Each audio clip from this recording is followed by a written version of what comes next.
These peppermint truffles are perfect served on Christmas Day for dessert or to sweeten up a grazing platter. They are quick and easy to make, plus they can be kept in the fridge until you need them. Start with a large block of your favourite good quality dark chocolate. Go for something with at least 50% cocoa to get a stronger chocolate flavour and so the truffles aren't too sweet. Break it up into small pieces, or a quicker way is to run a sharp knife through.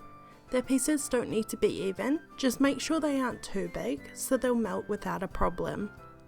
Transfer the chopped chocolate into a bowl and set to the side.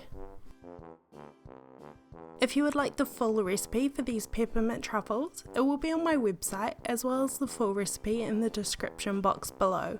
Make sure to subscribe so you don't miss out on my other Christmas recipes that will be coming up in the next week. Also, let me know what your favourite thing to make or eat on Christmas is. I love hearing about different traditions. Where I live, it's always a barbecue in the sun.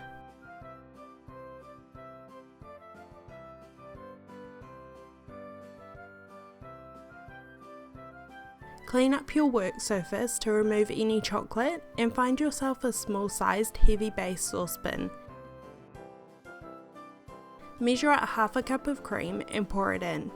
If you're ever wondering what equipment I use in my videos, check the links below. Most of it is mentioned, and if I can't find it, I'll link something that works just as well.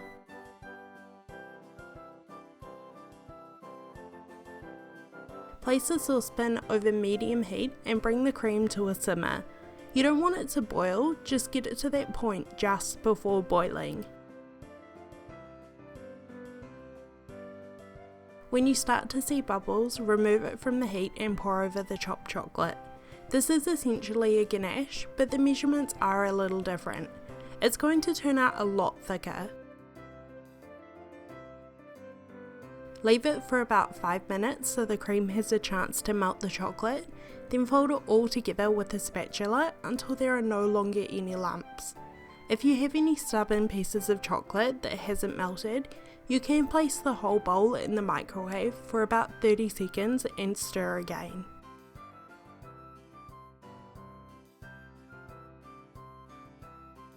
The truffle mixture should be quite cool by this point, but if you have heated it up more, leave it for another 5 to 10 minutes to cool down. Pour in a teaspoon of peppermint essence to flavour the truffles and mix to combine. I don't like it too strong, so about a teaspoon is perfect for me, but if you like a stronger flavour, don't be afraid to add more. You can always taste test as you go.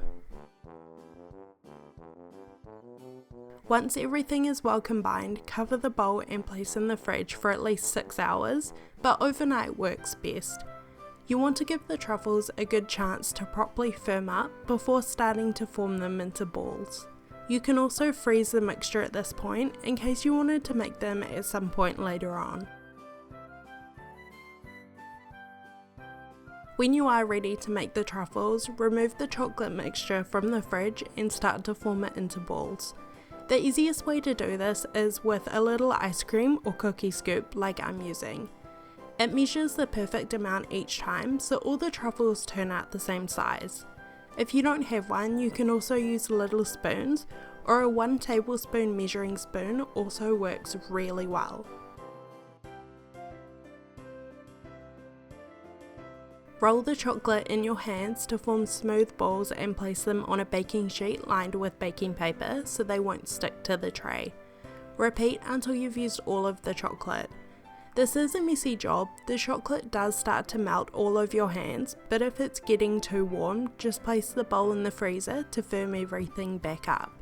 You should get around 15 truffles depending on the size you're making them.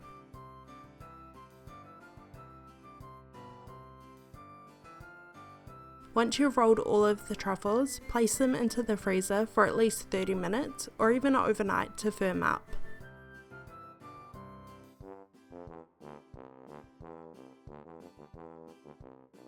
When you're ready to finish off the truffles, melt some chocolate chips over a double boiler.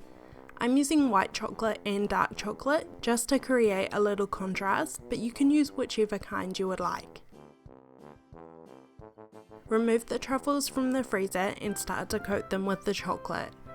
I've never really worked out the perfect way to do this, but what I think works really well is to drop the truffles into the chocolate, make sure it's completely covered, then use a fork to remove it and drain off the excess chocolate before placing it on the tray to set.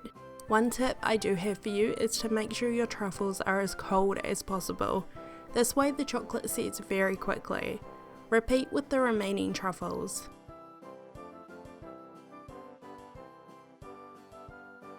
Mine don't look too pretty, but I'm not that fussed as they are going to be decorated. When the truffles have been coated, crush up a few candy canes into smaller pieces using a heavy object like a rolling pin. Use any excess chocolate to drizzle over the top and sprinkle with the candy canes. These are best stored in the fridge until you're ready to serve, but they can be at room temperature, just make sure not to leave them in the sun. I would love to see a picture if you make these, they're so delicious. Thank you for watching, I hope you have a great Christmas and I will see you in my next video.